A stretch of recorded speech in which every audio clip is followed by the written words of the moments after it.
everybody!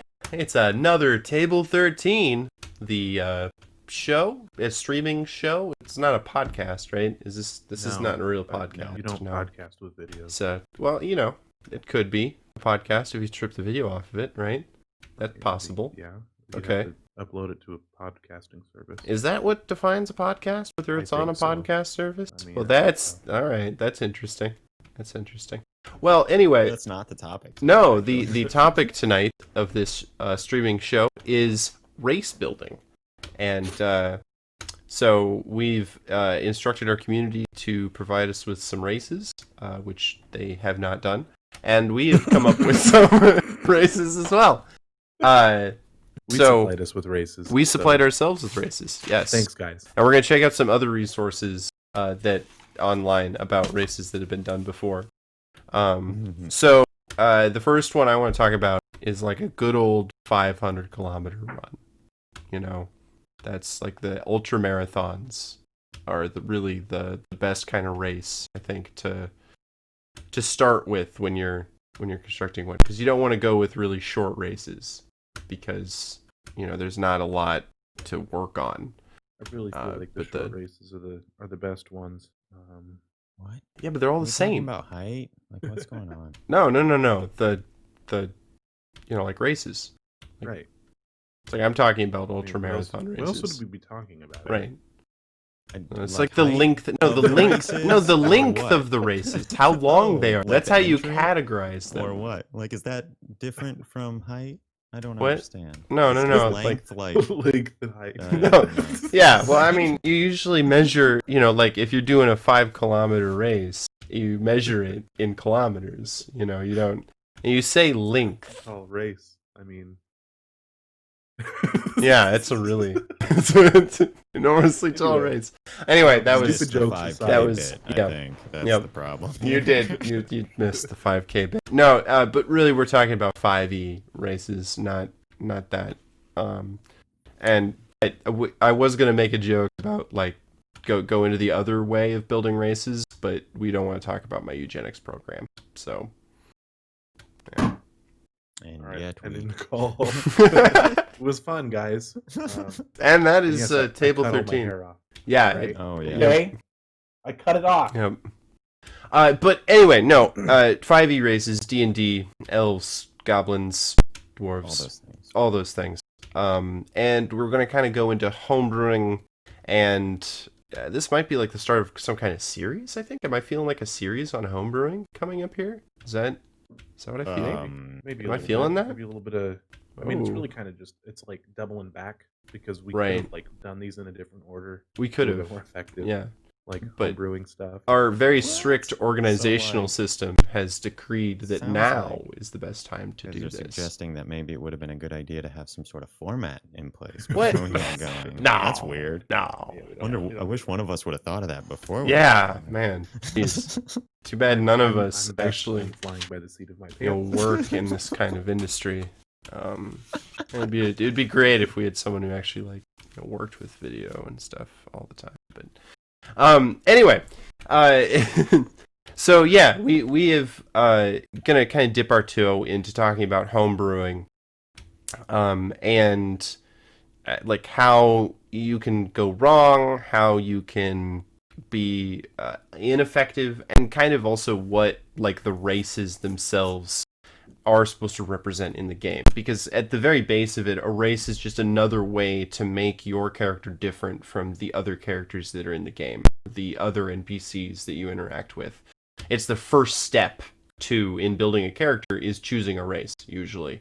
Sometimes you go class then race, but but so we've kind of come up with a few races. We've looked on D&D wiki on the alphabetical list. There's like something like 400 or 500 races there that people from all over the internet have built, and was it a gold mine? It's amazing. We want to share with you some races that we found later on the show that just tickle our fancy, either because they're creative or because they're insane. and you should never ever allow anything that looks like this into your game at all. Because if There's a few of those. if a player comes to you and is like, "Can I play a demimod or a demigod?"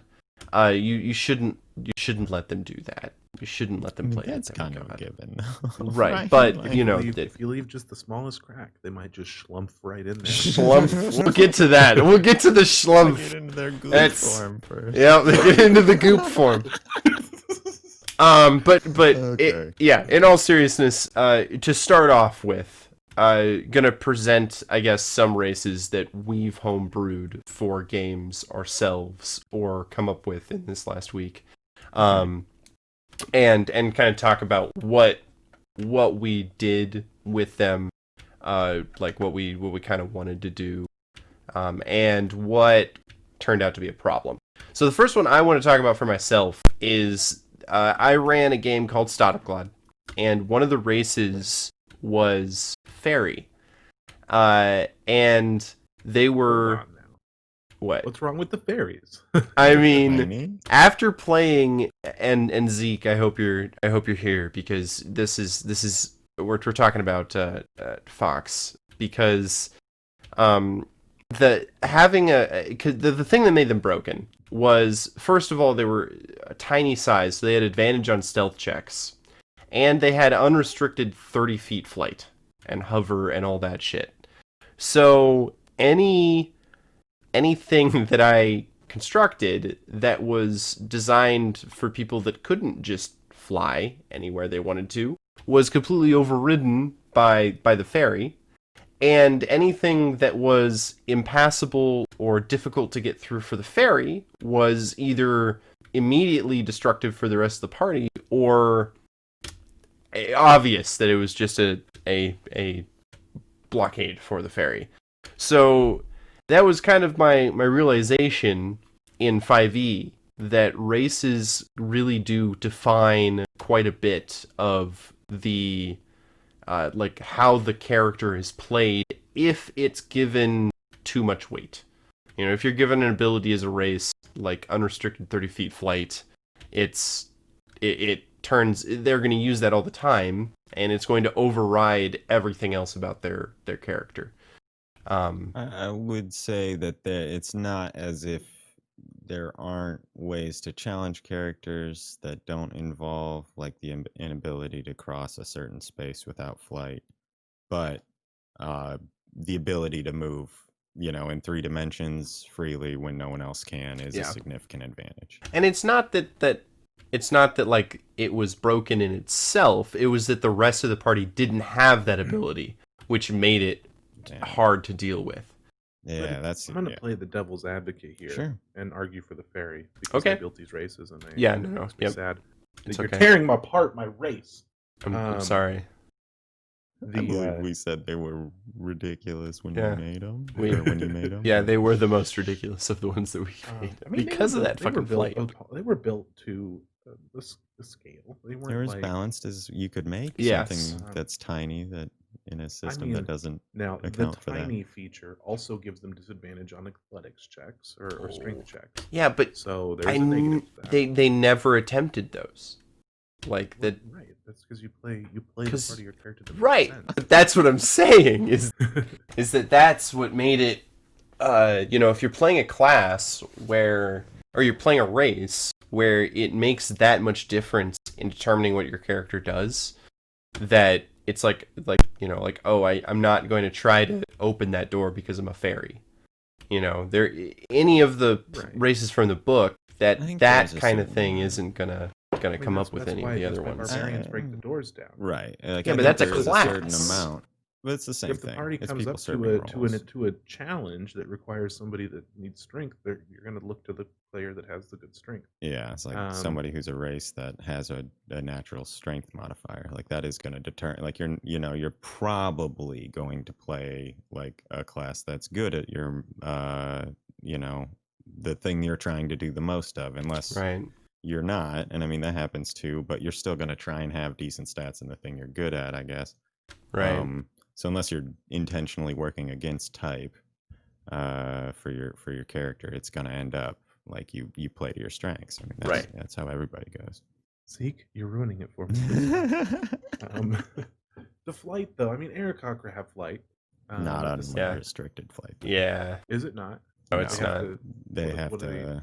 They can't hover. Yeah. And they have to. They have to have enough space. There's a whole thing. Their turning radius is a little different. Maybe 30 feet was a bit for a tiny creature. That's buzzing pretty fast. Yeah, that's buzzing pretty fast. But they're so small they can't carry anybody across a chasm, right? No, there's nothing stopping them from carrying stuff. Well, disadvantage on athletics checks doesn't mean that they have a lower carrying capacity. It's true. Yeah, I guess that's true. But maybe you put in where you can't carry like. I think there should be something like that in for small characters as well. There is no reduction for carrying capacity for small characters either. So gnomes that have 8 strength can carry as much as an orc that has 8 strength, which is weird. Or a half orc. I don't know if powerful. And I mean, if you're gonna roll and roll 4, drop the lowest, you're going to wind up with a fairy that can lift as much as a halfling that is 8 times their size. We had that problem. And then another problem that we had as a tiny creature is nothing that they found was built for tiny creatures. So it's just magic items do generally accepted resize. It wasn't the magic items. There's a problem. They'd walk into a blacksmith and they'd be like, "Sorry, we don't have any sewing needles. We don't have any way to, we're not selling armor in your size here because we don't sell armor for pets." If they're a function or if they're a commonplace in society, then there should be an economy. That was the other problem. They were an incredibly restricted very population. Rare. But regardless, it was definitely involving some mechanics that D&D doesn't really handle. Yes. On that level, and that's the moral of the story. Is that. I guess the real big moral was the movement mechanics are touchy. And if you do stuff that makes the movement mechanics too much more different than the rest of your party, you're going to wind up with some encounters that just get imbalanced or destroyed. And it doesn't even have to be flight. If it's something that's like this character can only move through water. The rest of the time they have 0 movement speed. You're going to end up with things that are much more difficult to deal with. Or in the fairy's case, if you gave him 10, 15 feet of flight and then 5 feet of movement, like a tiny creature probably should have, they're going to have to ride on somebody's shoulder all the time. Right. They won't be able to move with shit, and they'll be easily caught, and it would just... it's like if they fly, then they're just... sitting ducks basically. Yeah, so they're not able to be as maneuverable, and that's the thing is it's not like flying is this OP thing automatically either. I think the biggest issue is the ability or the situation that you're setting up, which is that one player to take advantage of their character's abilities has to kind of pull away from the rest of the party, right? And that's not while it's okay to split the party from time to time, you don't want it to be the go-to solution for every situation. Is if I don't fly, then I'm really crappy. Right. Then you want to. I don't think that's exactly how. Or some of the races that we found on homebrew that allow your character to squeeze through cracks and stuff are gonna you're like, oh, I'm gonna fit under the door. See you later, party. You guys can't get past the immovable door, but I can. And if you put too many of that in your party or in the homebrew of a certain race, you're just gonna manufacture those instances quicker, much quicker. So, but that's enough about fairies. What's another race that we should talk about here? We got that whole race of Redwall inspired creatures. Where do we have those at? I threw it in Godland. I redid a Google Doc of it because I lost the ability to edit your OneNote or whatever. So yeah, these I guess I don't know. Do you want to bring these up on your thing? Yeah, I'll post them up on or whatever. Here, yeah. Basically, we put together a bunch of races for a Redwall game, Redwall inspired game, and it's like it's stuff from mice, rats, voles, to squirrels and chipmunks, to rabbits, porcupines, hedgehogs, moles and Polecats. shrews, all sorts of stuff. Just animals and critters of all kinds. All And kinds. it's about the easiest type of homebrew to do. In the fact that it's just there's not a lot to erase. It's not like a class where there's multiple feats that you're going to utilize that upgrade at certain levels or do this or that. It's very much just you get these stats, you get a couple skills maybe, or you get this kind of special ability that you can use every so often. And there's actually, uh, well, we'll talk about the detect balance system, but that's what I used when building these things. And it's a thing that I don't know where I was gonna credit him for it, but we'll talk more about that in a sec. Yeah. As far as the races go, and are any of these broken? Are any of these races that I made terrible and horrible? I don't I know. went back over a lot of them and tweaked some of them a bit, but not like because they were broken. Because it was just when we went through, we were making like 30 of them, and it was ending up just a lot of like mix and match of traits that existed in other races and sort of plugging stuff around. I tried to stretch it a bit, but then I ended up doing some dumb stuff like trying to remember. Yeah, badgers, the speed's not reduced by wearing heavy armor, which isn't a thing in 5e anymore. Like they don't do that. Heavy armor doesn't do that. It's like, oh yeah, whoops. So like, yeah, there were some poor choices that were made throughout this thing that aren't. But like, yeah, I don't. It's. But I guess that's part of like homebrewing stuff. Right. You begin with a concept, you try to put some mechanics to it, and you have other people look at it. You sort of determine what's broken, what's not broken, what makes sense, what doesn't make sense, what's not powerful enough, and what is too powerful, Right. and sort of narrow it down until someday you come up with something that is acceptable by most people. And I guess let's just talk over mice. Do you have it up on the thing? Yeah, I do. Yep. Okay. Cool. So we split them up into several chunks. There's Merodians, there's Skiri, there's Leporians, Spinebacks, Underearthers, and Mustelites. And also polecats. Oh, and polecats and cold bloods. Yep. So a shitload, and those are like your elf, your human, your dwarf, all of that. Your main race types, and then there's subtypes within those that basically specify whether you're a mouse or a rat or whatever. Thanks, Rogue. Appreciate you, dude. Nice subs there. Rogue, damn. That's awesome. Thank you. Atta girl. Sorry. But the so like Merodian is your typical mouse type race, and so that one we kind of determined was the human, your critter human. So it got that all ability scores increased by 1, base movement, speed, size, languages are all. Every race has a speed, a size, and languages that it speaks. But sometimes your speed's 25 instead of 30. Sometimes your size is medium or small. And then your languages some are powerful typically builds in there. Right. And then they have keen hearing, which is advantage on wisdom perception checks because they got big ears. Got big ears. As long as they rely on hearing, though. Right.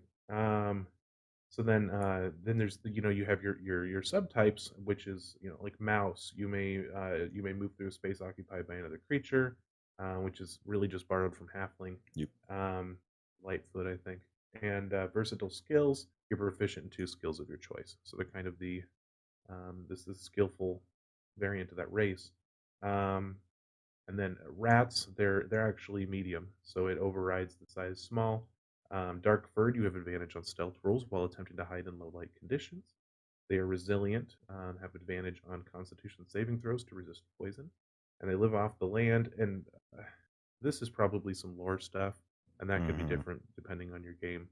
But basically rats in this world. I'm assuming this is Eric's world, but they're kind of like the rural folks, whereas mice were more like urban city folks, like people who live in larger groups and aren't farming. They're like engaged in more specialized trades and stuff. So you end up, and then rats are out there roughing it in the wilderness more so, or things along those lines, working on farms and things like that, I think was the gist. And then the last one's Vol, which is basically human variant in mouse form, which everybody knows what that does. Yep. But I mean that goes for everything. I'm not going to walk through all these races and just showcase these races for you, but it was just kind of an example of kind of how these break down. And this is something we put together in. I mean, if we were just building this thing, it would have taken 5-10 minutes. It wasn't a long process, which actually sort of I guess unless you guys have anything to add to that about these races and I would just sort of talk about that's how we go about it. It's you basically, every race is going to have a +2 to something and a +1 to something, and then you want like one or two sort of significant features, and then something that's more of a ribbon probably, or several ribbons, and something kind of something okay or whatever, but it's basically, that's sort of the formula. And they're all, races are pretty, like you were saying, I guess it's a simplified place to kind of start for homebrew stuff, I guess. That's right. Absolutely. Yeah. And what we used to build these, or what I used sort of in pointing them out in the beginning, is the detect balance system, which is actually it's a big old Google Doc or Google Sheet, I guess, made by a guy named James Musicus. Sorry, Here, I'm gonna throw it up on the OBS. there, bud. And fantastic. It's like, it's pretty great. It sort of puts point values on stuff to where you can play with, you can give somebody more than +2 in one and then +1 in another. You can give them a minus to something, and it'll sort of give you a value for that. And it's not perfect. You could build some really dumb races and still stick within that point guide, but it does kind of give you somewhere to work around. It basically, you can look over the first tab on the sheet. Basically is just listing out all of the different well, not all, but a majority of the different things you'll see on races, and different sort of abilities that you could give a race, as far as like skills, attribute changes, languages, magic, like cantrips and stuff like Drow might get. Damn, Zeke, thanks. Hey, thank you. And resistances and vulnerabilities and movements and all that stuff.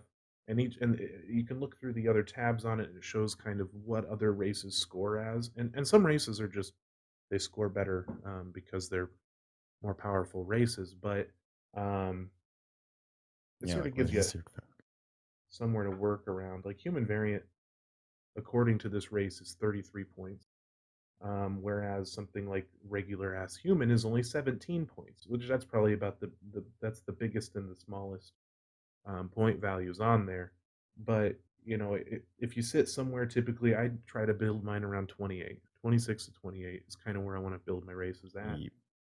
And a lot of times you have to kind of guess. Not everything is there. When I was building the porcupines, yeah. Those are like ability to back just and started pull messing spines off their back and use them as javelins. There's nothing on that sheet for that, but you can kind of look at it and see, okay, maybe sort this of is a hand natural attack. weapon, but it's Right. it's Maybe I'll take a point off because it's not, as convenient as just punching somebody, or whatever, and kind of use those points to build a semi-balanced race. And races are so background compared to what classes are that if it's a little broken, as long as you're not, demigods or whatever, right. It's not a huge deal. It's not a big difference. Dallas, I will post the link in the chat here to this document. Yeah. Yeah. It is, it's a I threw it in chart that got made by somebody that we frequently use as a sort of yardstick for this kind of Yeah, that's pretty much like that's super important when building races. I mean, there are other systems that are similar to this that use different point values and stuff, but this is the one that I personally have used and have become familiar with, um, and I like it quite a bit. But let's see. Do we want to? Do any of you have anything else to add about detect balance or? It's just it's a really good way of coming up with things that you might not have thought about putting into a race also. I've used the sheet to come up with like some even NPCs or enemies, like monsters and stuff, that I was like, oh, that's a neat ability that I might not want a player character to have, but I might want to see how my player characters react to an NPC with this racial trait or something like that. So it's a resource that you can use in a lot of different ways, not just making races for players. Absolutely. Right. So, but I think do we want to take a quick break and come back and build the races? I don't want to like start building the races and then take a break in 15 minutes. how about we take a break and then we start exploring the D&D wiki? Oh, the D&D. Well, we could do that now. Okay. Let's do that now. All Yeah, right, I was gonna say we don't usually take. Yeah, this is really early. Till like take a break. 11:30. Yeah, Jesus. Gosh. So the D&D Wiki is a website that has a homebrew section in it. It's a pretty good resource if you're just like looking around for like a description of the races that exist in the player handbook or rules or stuff for 5e. But what we're looking at today, here I'll switch back over here, is the alphabetical list of every single homebrewed race that someone has put on this website. And let me tell you guys, there are some gems in here. Some races, I mean, if you remember back to here, I'll even post over here. So it's like Eric's sheet here. We got like Murodan, right? And you get like a few things, and then you mouse, you get nimble and versatile skills, right? It's like it can fit on a napkin, the things you get. We're gonna go back to over here. We're gonna click on this, the very first race, the ADAM unit. We're gonna show you. All right, we got a physical description, society, whatever. But then we get to the traits, and look at this shit. For one, solid metal. Your AC is equal to 16 plus your proficiency bonus, but other creatures have advantage on perception checks to detect you that involve hearing. You can decide the color of your body at will, but you cannot hide your heavy footfalls. That's a weird character ability. I just want to point that out. Yeah. That's strange. If a player came to me that is with 3 different things. Yes, for one, that's 3 different things. That is a natural armor that dwarfs anything that any class gives you, much less a race. But at first level, there's nothing that even comes close to that. And then the thing that's like, okay, I get what they're going for. You're a big metal thing, that goes stomp stomp, right? Mm-hmm. But why? What has anything to do with deciding your body color at will? Like that's it. But you can't hide your heavy footfalls. As if like if you're pink, your footfalls are lighter somehow. They just like put that in. But anyway, this is what I'm talking about. There's also like you get some racial feats which are risky to begin with. They do require 5th level, but that's another thing is that there are some races you're going to find in here that are classes in themselves. Like you level through the race, like you level through the class. And it can get incredibly complicated. There are some even that I've found that require you to take a certain class with this race. That you have to level through in order to get certain aspects of the race unlocked. So if you're not a homebrewed class, you're going to be worse off than otherwise. But yeah, so they're crazy. Some of these are crazy. I found bunny folk. Oh yeah. Oh, okay, all right. How do they compare to our rabbit people? Yeah. Well, they basically make one I think the second level rogue Oh, nice. feat completely useless. Oh, what is it? Kind Yeah. of. You gain proficiency in athletics and acrobatics. Ooh. Oh, or one or the other. Okay. And you can take the dodge and dash actions as a bonus action, Nice. which is It's great not- because It's not disengage though. That's the big one. Yeah. oh right, But Dodge- okay. but That's being a able to monk-only dodge as a thing. bonus action is Wait, being able to nobody, dash thinking as a about- bonus action is a spell. That's expeditious retreat. Like it. Yeah. you can also do Yeah. it as a Goblins monk, also and, get and I that. believe you can. Yeah, as a racial feature. Ooh, nice. But I mean yeah, they're not too broken. no, too they're not. terrible. They're not terrible. They're not bad. But that's funny. Do they have what's their jump? I assume. Oh, that their they have base some walking sort of speed is improved- 40. They don't have Okay, any kind of. That's a little bit. Yeah, It's a that's a lot. That's a lot of walking speed. I think our hairs did that at one point. They had 35 or something, Wow. and like aggressive maybe. So they were fast as fuck. But Another one that I wanted to point out was Demigod. This is a good one. This is a good one. It's First- basically a fucking class. It is a class, yeah, and it's a broken class too. It's not just like a It's normal not class; even it's like- broken.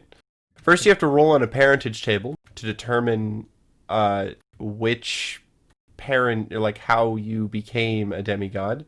I think this is optional, but it goes. Zeus. Yeah, Zeus. It's always Zeus. To begin with, Damn pants. you get demigod traits, just like the Murodan traits, but these are a little bit Merodian. These are a little bit crazier. You get things like fated. Whenever you roll one on attack roll, ability check, or saving throw, you can re-roll the dice. That's that halflings have that, right? That's halfling luck. Yeah, that's just halfling luck. That's not too bad. Oh, but also you get there we go. Wow, The okay. divine bits are Yeah, there's the- like if you go down in the divine traits, some of those get wild. Yep. But that's I guess the thing is, you don't want your Yeah. race to be better than the No. class that they're taking. They should Yeah. get more That benefits from. yeah. But I mean, that's the other thing though. Is like everybody playing a race like this, then it's not a problem. Right. It's only an issue if you've got one person who is inordinately stronger than the rest of the party. Like balance is, that's a relative thing. It's if everybody's balanced, then it's cool. Right.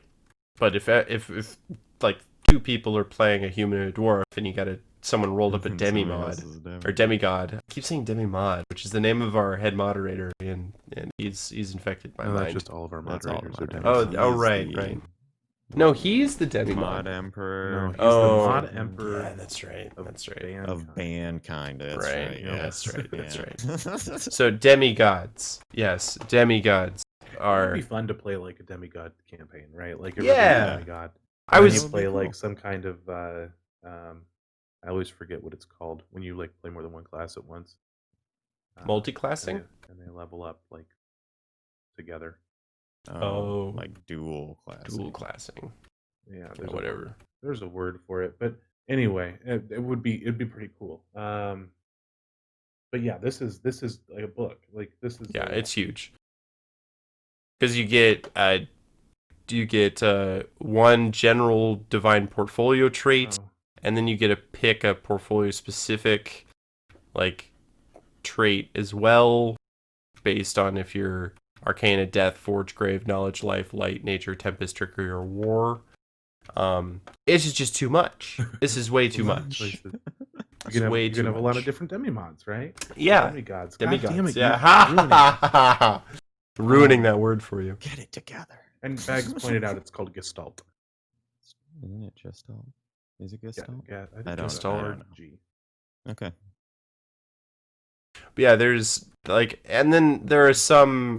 We got some Pokemon in here, we got some, fictional characters that have made their way into homebrew races and classes. But we also have interesting.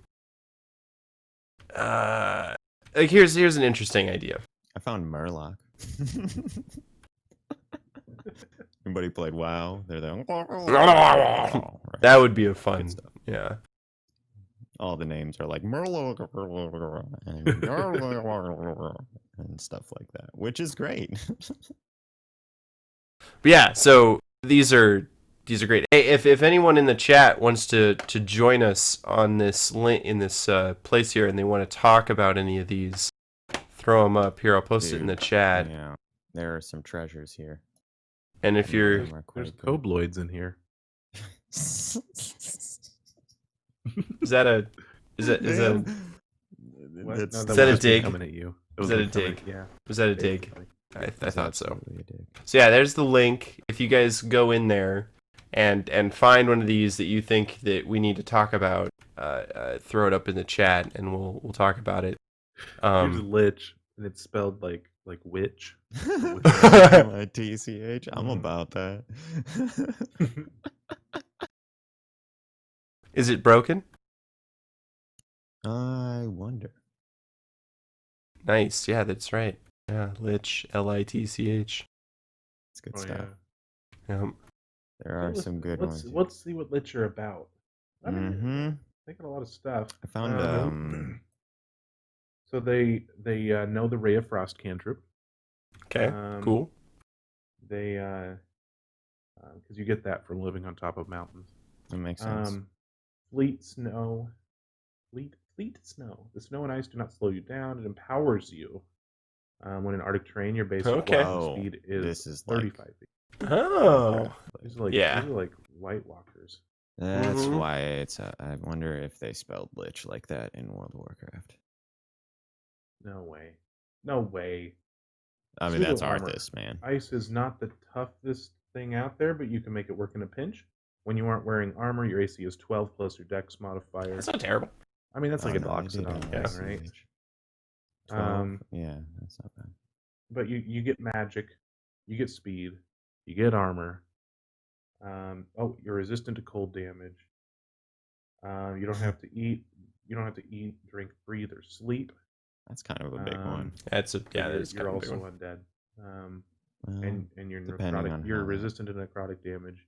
And that's two elements. Yeah. Okay. With the vulnerability to at least balance one of them out. I suppose. I mean, I feel like it's a little powerful, but it it's a lot of this stuff. It's like you're only faster when you're in the snow. And how many campaigns take place entirely in the snow, right? I mean, guys, if you got Ray of Frost, you make that snow happen anywhere. Guys, there's Space Marine. No. I think we have to Space Marine. I would like to say that there is also a Fae Prairie Dog race, and that one of the variants of that race is the Urban Prairie Dog, which I don't think makes sense. Because, wouldn't they just be urban dogs? Right. You're not a prairie dog. And the other one is mountain. I love this. There's plains, which is I feel like that's just a prairie dog. But anyway, sorry. Wow, actually, this is just right away. Your base walking speed is only 25 feet. Okay. Goblins are like that. That's a lot of small creatures. We're talking about prairie dogs? No, we're talking about Space Marines. Space Marines? That's they're 8 feet tall. Territory organs. If taken to 0 hit points, you may add 1/3 of your maximum hit points to yourself in order to survive. You regain 1/3 of a use at the end of a long rest. 1/3 of a use, huh? I'm not sure what they mean by that. Well, after 3, you get it back, I think. But that's a weird and complicated one. Right. I now need to go and find the Space Marine race. Give me a second Yep. here. I like the yeah. I think that's something else that we should point out is that if you want to make like brew up races, there is a certain way of describing what you're trying to get across that makes it easier to understand in terms of Dungeons and Dragons 5e. Like there's a certain like terminology set or lingo, if you want, that like allows you to communicate more clearly what you mean by certain things. Some of these are very undefined and therefore will immediately lead to disagreements at the table, or where you're like, oh, can my race do this? It says here that I can split into 3 and then, change places with one of the splits. We'll get there. Each attack is a different If it's a dice different or dice, something. yes. And it's just like, what does that What mean? does that even mean? You don't want your players being like, okay, I want to play a dwarf, but I'm not sure about this ability. Glom first. Right? Yeah. Well, no. It was. We'll get there. Don't give it away too fast. But yeah. So you want to make sure you're not like, if you take into 0 hit points, you may add 1/3 of your maximum health hit points to yourself in order to survive. But that's all they get. Right, but there is a better way to just say that than add 1/3 of your maximum hit points to yourself. There's also a better way. Another way to just to it's yourself. tertiary, not tertiary. Okay, well, is that really what we're focusing on here right now? Oh, I mean, is that not tertiary? I can't spell. No, it's tertiary. It is. I just pronounced it wrong. Something silly.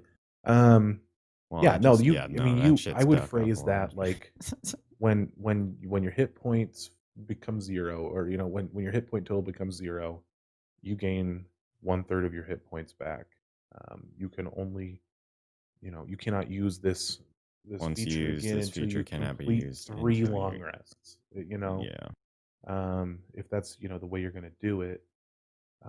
This Right. seems silly. It's not really a mechanic that you typically use. I would just be like, you gain 5 hit points back and you can use it again at the end of the next long rest or whatever, Or once just per long rest. Instead, do it just like the half-orc ability and let them just stand up with If stuff's one. already like spelled out Yeah. and written out in the book and you can use that, then do it. It's easier. Yeah. It's balanced by their system and uses their terminology and rules. It'll look more professional. Right. You I won't, feel people like won't be able Space to Marines argue should at it get as much way because you more can of this. point at the half orc and say, well, that's how it works for the half orc. Right. This is, this ruling is exactly as it is for the half orc. So Right. there's not, there's less confusion that way. Yeah. I can't find where to ask. I'm sorry. Control F, bud. I That's did. unfortunate. It's it was on there, right? It's not in the, like, I'm in W's and I'm not finding What where are the to wares of, ask. though? WERE. Well, Yeah. There's Were W's are all the way Dragon, at the Were bottom. Cockerel, and it goes Were Whimscott. Did you use Control F? Because it's on here. Oh shit, no, I didn't actually use Control F. That's how you find stuff. Okay, so this content is not designed for use in regular games. There's an April Fool's header on this, as just to throw that. Where oh, God. Use the Control F. Why don't Jesus, guys? Fucking hundreds of damn words. Don't like scroll through them all. Oh, it's just the very bottom there. Yeah, okay. No. Mm-hmm. April Fool's races. Okay. Yeah. So I see now. It is, I mean, obviously very strong, but Wow. it's strength by 4, con by 4. Upper cap for both of these scores is now 30 for you. Nice. You hit blah blah blah. Reach maturity as a member of your other race would, I suppose is actually technically what it says, but Oh, so you. apparently there's 2 races. This is another one where as you get higher in level, you gain more abilities because you become medium Tarrasque level 1, a large Tarrasque level 3, a huge Tarrasque level 5, a gargantuan Tarrasque level 10, and etc. until all the way up to Titan Nice. Tarrasque. Very cool. Ooh, as a Makes sense. Titan, you get a bite of 5d12. I think that's like a regular Trask. Yeah, I think that's just a Tarask. But at the end of the day, you're not a god. No, you're just a you Tarask. are like That you get Godzilla. plus 60 to all of your ability scores. That's pretty good. Damn You it. can change your ability scores at will, whether you like or with no cap. That's pretty cool. Seems You totally have all legit. feats, boons, proficiencies, and proficiency bonus is Wait, plus where? infinity rather than what it would be at your level. Like, What this are you is talking about? Where is this? God, it's the god race. It's in Oh. Game of Fools races too. Okay. There's a list of. Oh people yes, for- okay. gods. Yep, gods. But at the end of the day, Yeah, look at that. I don't mean to Wow. the point of this isn't to shit on other people's races, right? Like, No, I mean, kind of. there's a lot of people with a lot of ideas here, and some of them are well executed, and some of them are not. And And here, I guess, we'll find my favorite one here. oh yeah, let's talk about the gloop. whatever, the gloop. The gloop. The gloop. Oh, Control F, right? Mm-hmm. Oh yes, the gloops. Gloops are weird people. That's just a description. Is All my right. favorite race. So gloops take on the form of humans primarily, though they're able to form into a gloopy, non-Newtonian substance the same color as their skin. Some of their human body may already be gloopy, allowing those parts to ripple and dance. History. They're a weird group of people. They aren't exactly well known, as they tend to hide their interesting abilities. Gloop traits. You have the ability to turn into gloop form. You can endlessly switch between human and gloop form. Turning into or from gloop form takes one action, but you can also use a bonus action. This is one of those things that we were talking about in terms of using the right vocabulary to describe this. You could say takes one action but may be used as a bonus action. You can spend either an action or Right. a bonus action to take this, Right. to perform this or whatever.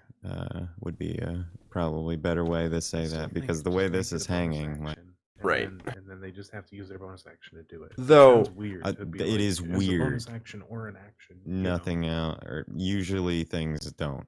Yeah, it's not interchangeable like that. Though my favorite ability has to be Schlumpf. That is my favorite. That's my favorite onomatopoeia. Schlumpf. If a wall or flooring has a small crack, you're able to squeeze your way through with relative ease. So vague. Another one I like is gloop vision. In gloop form, you can look through walls and floors. In human form, you have no different vision. But I want, if I was a player, I'd want my DM to make sure that he defined whether it's only the walls and floors I can look through, not the material that it's made of. God. So once something no longer becomes a wall or a floor, I no longer can see through it. And no matter what a wall or floor is made of, I can see through it, no matter what. I would argue too that, like, in human form, you have no different vision means that I also have that ability. Right. Which is not what they want. No. It's clearly not what they intended, but the wording leaves it open to be interpreted that Right. way. And so that's kind of the stuff that we're talking. Yes. Yeah, it's. I think they're trying to say that you don't gain this ability when Gloop split. In gloop form, you can split into 3 different entities. Your initiative stays as a group, but your attack becomes your current dice for each part. Not sure. I think what they mean. What is they that mean you by each that. get to attack normally at full strength, but Well, what, I maybe mean, your not. current dice for each. I mean, I guess. I assume. I don't know. Maybe. But that what they want is that it's God, current dice for each part. Yeah, That's like it could be hard. any number of things. Right. I mean, if they're trying to say like that, you just become 3 gloops and you Right. can do all your normal things as those gloops, then that's really fucking powerful. Mm-hmm. Because 'Cause it's like now you mirror just get image, 3 except for turns you've every turn. actually copied yourself. Right. Yeah, and you didn't reduce your health, so it's not like a gelatinous cube or something No. that can split when it gets, like it doesn't. Weird. But it's like people built these races to be used in games. Probably some of them, maybe. Maybe. And I don't know how many people come on know, here just to I'm sure that there's a fair number of them that were perpetuate just the. concepts that people were working with. That were like, oh Right. yeah, this is a cool idea. I'm gonna throw this up here. Right. You know. I mean, I don't know. I feel like I wouldn't make a race unless I intended to use it, and if I Yeah. was proud enough of it to put it on the internet somewhere, I'd, unless somebody's just getting on to perpetuate kind of that D&D wiki is where you find broken shit. I'd like, but like, what is the I mean- mindset of someone who gets on here and is like, I'm gonna spend 30 minutes making the gloop race? Like, I want to know the backstory of this too. It's like, it doesn't. Like it's not tagged as an April Fool's. no, thing, it's so I in the feel like it's a serious race. races. So was someone like what? Like, I'm gonna do this game, and there's a race of people Yeah. called the Glue. I also love the recommended gloop names. Male, Will, Adrian, Dan, Steve. Female, Amelia, Rosie, Heather, Madison. I almost feel like those are just like place fillers. The D&D wiki puts. Maybe. I don't know. I feel like they'd be No. more interesting than that. I feel like Gloops often have human names as they want to hide their secret gloopiness. God damn it! But they're like a blob, right? No, well, they can also be human. Oh, right. They have a human form. Sure. Right. You have bested me, Goop. You have bested me. So But anyway, that's as the I gloop. was where I was Yes. going was, we're not here to shit on everybody's ideas, but Unless you're the author of gloop. I'm sorry. we are we're here to shitting say that all D&D over your wiki is ideas. garbage, and you should never use any content from it without No. very, Oh, yes. very carefully Without going over it rigorous, and making sure rigorous it's- investigation. Yes. It's Right. kind of like and Wikipedia. because anybody can just post stuff to this, and a lot of people will bring shit like Mike, for example, will bring shit off of D&D wiki to a game and be like, I want to play this, and then I look at it, or or Kyron looks at it and goes, oh, D&D wiki, oh fuck, god damn it, and anybody can just post whatever they want to D&D wiki, and there's no submission system, there's no quality control. So be careful of what you find there. We could go through classes, and someday maybe we will. and I that think will we be- should. Yeah, especially homebrew classes. good. Yeah. That's going to be even worse than this. This So much is. worse. There's this- not a lot of room to fuck up races, and people have done that. Oh, God. It's so bad. But what we're gonna do when we come back from our break is we're gonna sit down and walk through a race building. And Yeah. kind of and look at the detect balance and try to make it somewhat balanced. And maybe we'll do one or two. I don't know, however many we can fit in the last half hour. Yeah. But we posed basically a world called Terminal, which is sort of a Magitech post-apocalyptic world which I got sort of the inspiration for the world from playing Breath of the Wild last year, which I know I need to bring back to you, Zeke. I'm sorry. You still have that? And That's yes, great. I do. It's sitting in the other room, and it's not been touched forever. Wow. Anyway, Like these beat giant, that shit these back when giant we all met. mechanic like creatures roamed the earth and helped people. Blah blah blah blah blah. And eventually, something happened that turned them against people, and there was a big war. And and basically an apocalypse scenario sort of happened. And now they're all, they've fallen to dust, most of them, and the people of this strange apocalypse world, and what races might exist there. And it's very much going to be, a situation that is not, doesn't use the Tolkien races. No. Mhm. So we're homebrewing the races for it, and then moving forward, we're going to look at maybe building the world through Yeah, doing microscope. some more work. Microscope. And building But classes. that's other weeks. That's weeks away. So Weeks and basically, weeks. Weeks years. away. But anyway, we will head out to a break real quick, and we'll be back in about 7 to 10 minutes. Check out the Um, Discord. Discord. Yeah, Brett, do the check thing. out the Discord. It's below the box here. Thanks for everybody that did the gift subs. Yeah. That was insane. That was Fucking nuts. awesome hype Yeah, and that was stuff, sweet, guys. guys. Thank Thanks. you.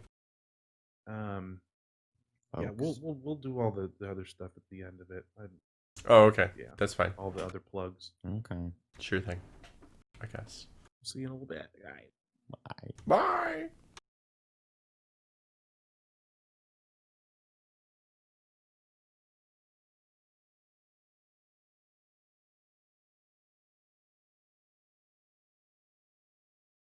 And we're back. Hello, Oh, shit. everybody. Thanks for the I'm not warning. eating. I Appreciate promise that. I'm not eating. Oh, I thought we were all waiting for 11:37. Nope, 38. Oh. That was. Oh, okay. Oh, Wow. okay. We actually went Yeah. out at 22, but Yeah, I that's right. swear you said 11:37, and I was like, okay. And then you said we were a minute out a minute ago. Well, now it's 11:38, so now yeah, it's that was the you know, minute out. it's Oh, God, okay. I'm It's still okay. smoking. I wasn't. Our do cameras that. are not transmitting. Oh, right. Yeah, because Very good. I Okay, have the document up that just So I says could've kept crab eating it, people not freaked out about in it. large font. Oh, Because that's good. we're Good. now making a race, and we've decided to make the crab people. Crab people. Crab people. Perfect. So, my process when making a race is the first step, I think, is like sitting down and like coming up with some concepts, right? Like, so crab people, right? Like, what makes crab people special, right? Like maybe they got like a tough shell, right? Like some, some Yeah. armor, a love for money, like Mr. Krabs. Yeah. No. I like We could that come up with too. some very generic, like basic lore about them, like how did they become a thing, right? Yeah, like they lived at the center of the earth. Right. For, all time. Or They were something. mole crab people for a long time before they moved to the something. surface. Oh, yes. Center of the earth. Crab people. Crap. But yes. Have But a yes. love from currency. Yes. You're making a mockery of my world currency. I'm not. How I dare promise. you. I promise. I'm taking this So- very seriously. But the I guess the other side is like, yeah, so what I try to look at is like, yeah, like how do they organize their society as a general rule, things like that, because you can get into the mechanics and stuff like that. They do taste like crap and look like people. But Yes. they I think they talk like people actually.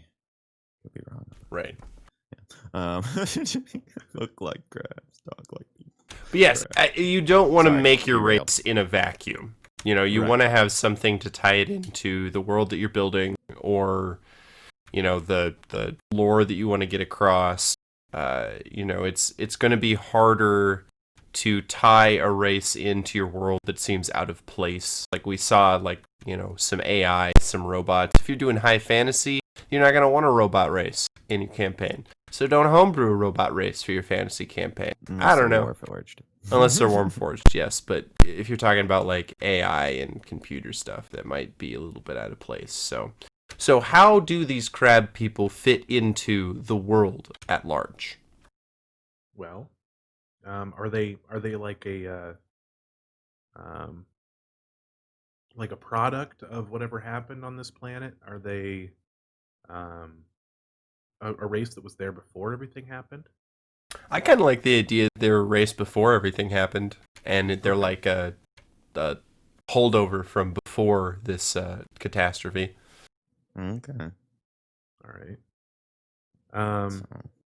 So maybe they maybe handle those kind of situations better. Maybe they maybe they can burrow. Maybe they find their homes in caves. Sea caves? Like the center of the earth, perhaps. Stop it.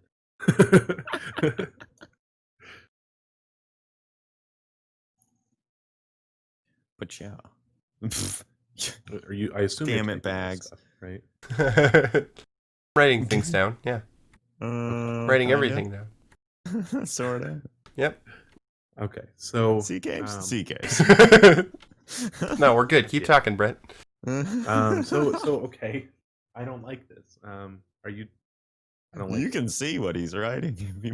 I can't see it. I don't have it up. Just Well, that's your fail. Yeah. I have shit internet, and I'm not about Okay, to fair stream enough. the stream and then ruin our video quality. Fair enough. So okay, so we've got down. I'm just assuming because I can't read it. What do we have written down about them Nothing so far? really, statistically. They're people who are crabs. They like water and have love of currency. They are only red. Sea caves? Sea caves. They live in sea caves. Okay, so I was hoping maybe Well, you'd write down that they have tough hides or armor. We did mention that at one point. I mean, you could like maybe even format it like a normal race entry and start with like their abilities or something. I don't know. That's the other thing too, is I usually will start with the ability modifiers, the +2, +1, because generally you're gonna do something like that. Yeah, but I was gonna go for like the D&D the, 5e like, lore. wiki. Yeah, the lore, the physical description, that kind of thing. But then we kind of got off that and started talking about sea caves. Well, that's part of their lore. Right. So I assume they can breathe underwater, or at least can breathe underwater for a lot Whole longer than breath normal. or something like Right. that. Yeah. Right. Hour or indefinitely, or water breathing. So yeah, I suppose we don't have to get super in depth with the lore. So we should move to, Mechanics. the mechanics. I think more what we're getting Yes. at here. It seems like Oh, we can shit. tie them in when we're doing world building stuff. I suppose it's not usually my strat, but it works. So I guess like ability scores. We're thinking what, like con and I feel like wisdom. They have to have wisdom. okay. Wisdom and con. So we should spend this time to talk about. You should not give races very many ability bonuses. You want to keep it under 3, under 4. Like, Well, I they've got mean- them pointed out here. They've got them there's point values for them. Yeah, Right. If you look at that detect balance thing, you can get more or less or whatever and find a way to work that in. It is going to be harder to match up, and I think a lot of people, if they don't, like statistically as a character or whatever, having a bigger improvement on your ability score is going to be harder to weigh down with like ribbons and stuff. So it's going to have to be fairly Right. significant things to meaningfully match your character up there. So do we want to give him a +1 wisdom modifier? Maybe a +2 con? That works for me. Yeah, I think that sounds good. So +2 con and +1 wisdom, and according to the detect balance That would sheet, be that +2 suboptimal. con is 8 points, Mm-hmm. and the +1 wisdom is 4 points. Mm-hmm. So what I would do is to the side of those write down the point values for those two things. And so far our race is at 12 points. So we're aiming for something like 28, right? Right. Languages, common in one language doesn't cost anything. So that we could put that down as languages. And I can't find any reason why they would move any further than 30 feet and around. I don't feel like their crabs aren't known for being speedy. Not necessarily. Probably, if anything, you could drop them to 25 or something to get us some points to do other things with. I like the idea of the inescapable grapples, or at least giving them advantage on checks to remain grappled. Oh, to like keep people. Yeah, I kind of like that. Not to instigate the grapple, but like to keep stay grabbed. And I don't like the idea that they have like actual claws. I was gonna say forearms, so then you have like claw arms and then like grabby arms. Maybe. Oh God. Cool. What, like double forearms? No. Like they've got 2 hands at the ends of each of their arms. One claw, one hand. No, I was thinking like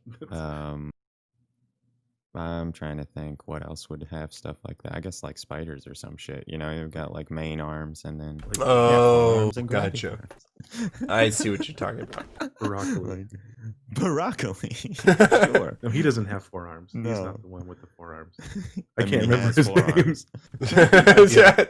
So you That's said forearms. forearms. I thought you meant like forearms. So he had the lower half right of your arm. That's trippy to think about. No, it's everything has 4 arms. If they have arms, I guess. So no, but yeah, I think that that could be an interesting way to handle that. And if you make those the claw arms not functional for like manipulation of weapons or things like that, then you don't have to worry about they can actually equip an extra set of weapons or whatever like that.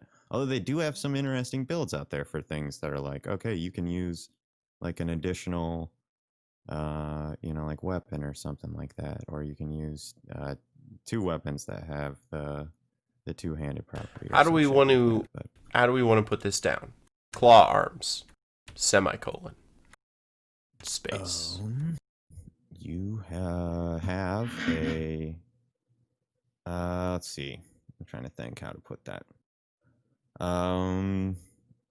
There are second extra limbs. I guess you have an extra pair of large clamping claws. See, he's got that. Bag's got the right idea. He just Shit. went for the shifter Oh, grappling appendage thing. that's perfect. Yep, You have 2 simic special hybrid. Or appendages yeah, growing simic hybrid. alongside Not your that. arms. Choose whether they're both claws or tentacles. As an It's action, you just can use one of them to try and grapple a creature. If each one is a natural weapon, which you can use to make an unarmed strike. If you I hit think with that it, the that's target takes basically bludgeoning damage right. equal to 1d6 plus your strength modifier instead of the bludgeoning damage normal for an unarmed strike. Immediately after hitting, you can try to grapple the target. Neat. That is great. We could reword some of that. That's I on a would. shifter. I No, it's got on a it. semic hybrid. I pulled it in. Actually, Okay. your claws are called Chilier, rogue. Sorry. That's hurtful. I'm trying to think what to point that at. That's one of those things that's like a big goofy thing. Yeah. I'm trying to look to see if there's anything in here, because you can look through races that exist, right. and see what their stuff points out as, but I don't think that they don't have simic hybrids in here. I don't think they have any of They're not. that stuff. That's like a more recent release than that thing's been updated for. I will say that's something that they get as a 5th level progression thing. They get like 1st, 5th, and no, that's it. Okay, it's just you get 2 enhancements at 1st and 5th, and that is pretty much what they get. What if we just do away with the 4 arms, go with 2 arms, and then give Okay. it that ability that your unarmed strike you have a 1d6 unarmed strike, and when you attack with it, you can use your bonus action to try and grapple the target. Okay, I like that. It's simpler, it's easier to point out, and then you don't have to So just build half armor of for armed this. people. Basically, just you would word it something like your hands are a 1d6 natural weapon that you're considered proficient with. Immediately after making an unarmed attack, you may use your bonus action to attempt to grapple the Whoa, creature. whoa.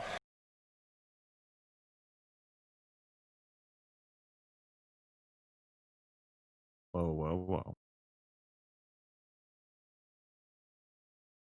What was that second part? Immediately after making an unarmed attack, you may use your bonus action to attempt to grapple the target.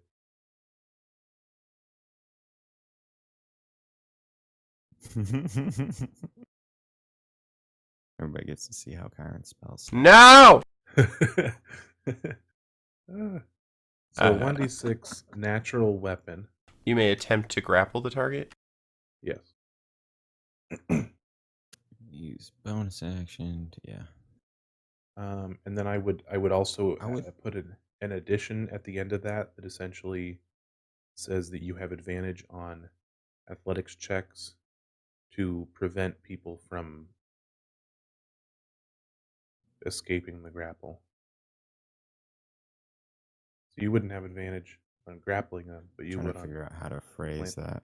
that. Yeah, I guess that works. I think that it would be like that's the kind of language that someone could read and then say, okay, so every time I grapple, like they're trying to escape a grapple, so then I would get that advantage every time, kind of thing. But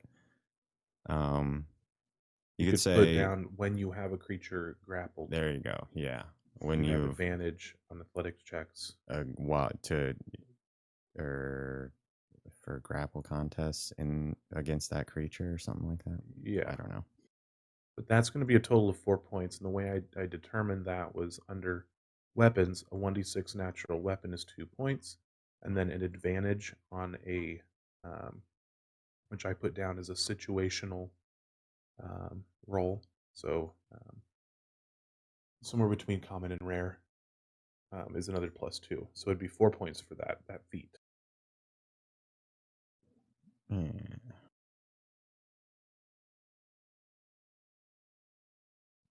Creatures break your grapple. There you go.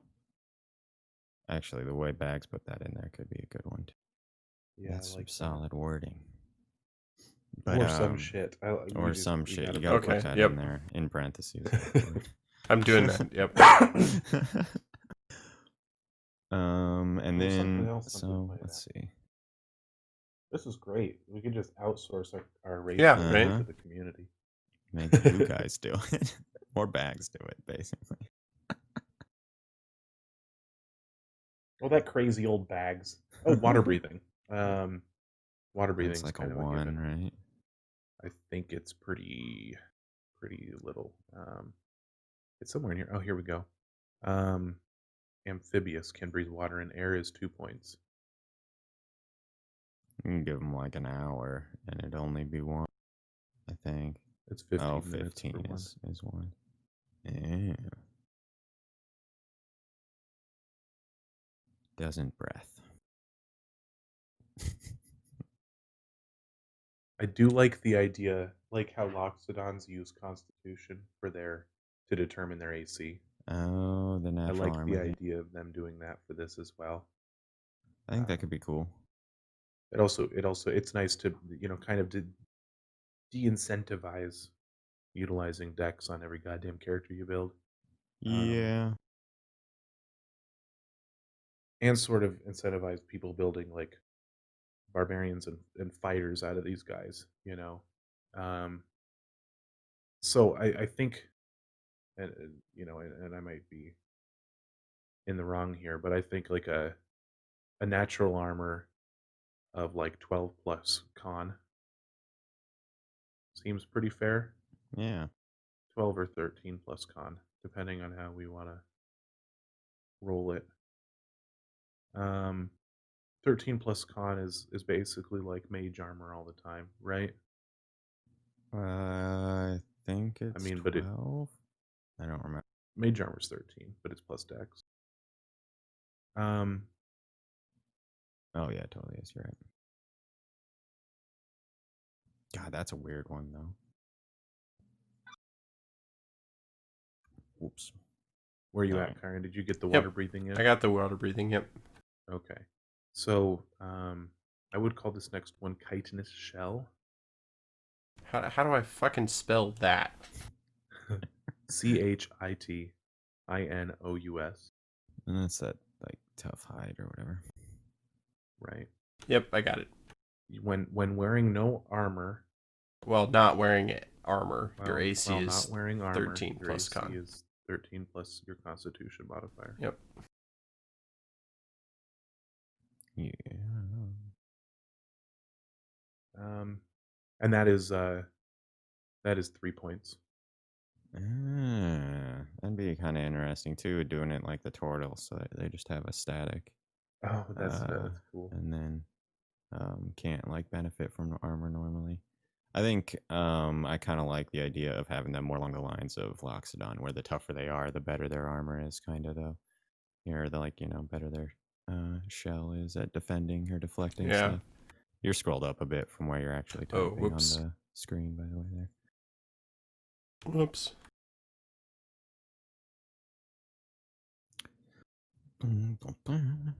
Well, it is almost midnight, and this is we have almost completed this race. I don't know how much more. I don't look at the points. Ideally, you would have been putting the point values that he was telling you in on these. Ooh, you yes. Have to go back and recalculate I should have done that. Yes. 12 from the ability score, Said 4 from the appendages, 2 from water breathing. So we're at 200. Can I do math? That's not right. 6, 18. Oof. Yeah. Boom. And then the armor. Armor was 3. It's 3. Okay. So it's at 21. We still got some room to play with. Yeah. Well, But I mean, we are at the midnight point. Yes. well, friends. And dark vision, that could be a good one, or a blind I think sense thing. dark actually, vision and powerful build could be good. Ooh, Um, I do kind of like that. I was gonna say like an advantage against being knocked prone or something, because they probably have like 4 or 5. That'd be legs. cute. All right, 5, switch back to that'd be cameras weird. so you can stop picking your nose and stuff. Yep. Oh, there, yeah. All right. Well, thanks for joining us today, guys. Sorry we didn't get the race built because Kyron spent too long memeing about caves to the What? center of the earth. No, I didn't. I don't understand. What? That's not what happened. That's not at all what Thanks for happened. joining us, guys. This is not the only thing we do. We have a bi-weekly podcast that we put out. I sometimes put out on time. Stop looking at me like that. It's out every other Friday normally, and Or whenever. or whenever, and it goes out the Monday before. And I'm really good about getting that one out. You are good. For patrons, $5 and above, and we have a bi-weekly stream that involves the community called Vault of the Cafeteria. It's not that. Vault of the Cafeteria. That's what I meant to say. When does that happen next, Kyron? Tomorrow. It should be That's happening tomorrow. tomorrow. Yes. Cool. Woo. And that's basically sort of a mega dungeon, multi-level, like Dark Souls game that involves a community, and it's free here on Yes. Twitch. We have this every Thursday, every single Thursday, and All next of the Thursday Thursdays. we have a special guest, right? No, it's not. No, next it's no. Tuesdays. Thursdays. Thursday. Yep. Next Thursday it's- we're yeah. Thursdays, which is a microscoping. secret and nobody can know about it. Yes. And Next Thursday's microscope. Thursday's right, microscope. that's where we're That's starting. where we're playing Microscope. Okay. I got it on this calendar. Yeah, next week we're going to start Microscope. We're going to talk about how to play it and kind of get through the beginning few That's super turns of cool. it, or like the setup of it, and kind of go from there. We do have a Discord. We by the do way. have a Discord. Yeah. Yeah, it is a little Check that out below. little thing. Just a little thing. Thanks for asking, Dallas. We do have a Discord. It's below Yes. the thing. Yes. What else? Only the people who are in the Discord have asked Uh, about the Discord. Yes. Every other Monday we have a stream called Gods of Aether. You can find me and Eric there. Kyron is a lowlife who doesn't Yes. admit. Yeah. And as well as others. Kyle runs it. He's a really great DM. We have a really fun party there. And then that's it. And then that's all the things we do. So far. Yep. That's all the things. So very far. good. Well, thank you very much for joining us for another episode of Table 13. We have been your hosts, the Irrational And Radio we'll be board your cards. hosts in the future. Yes. Join us Fun, next fun. week for some microscoping.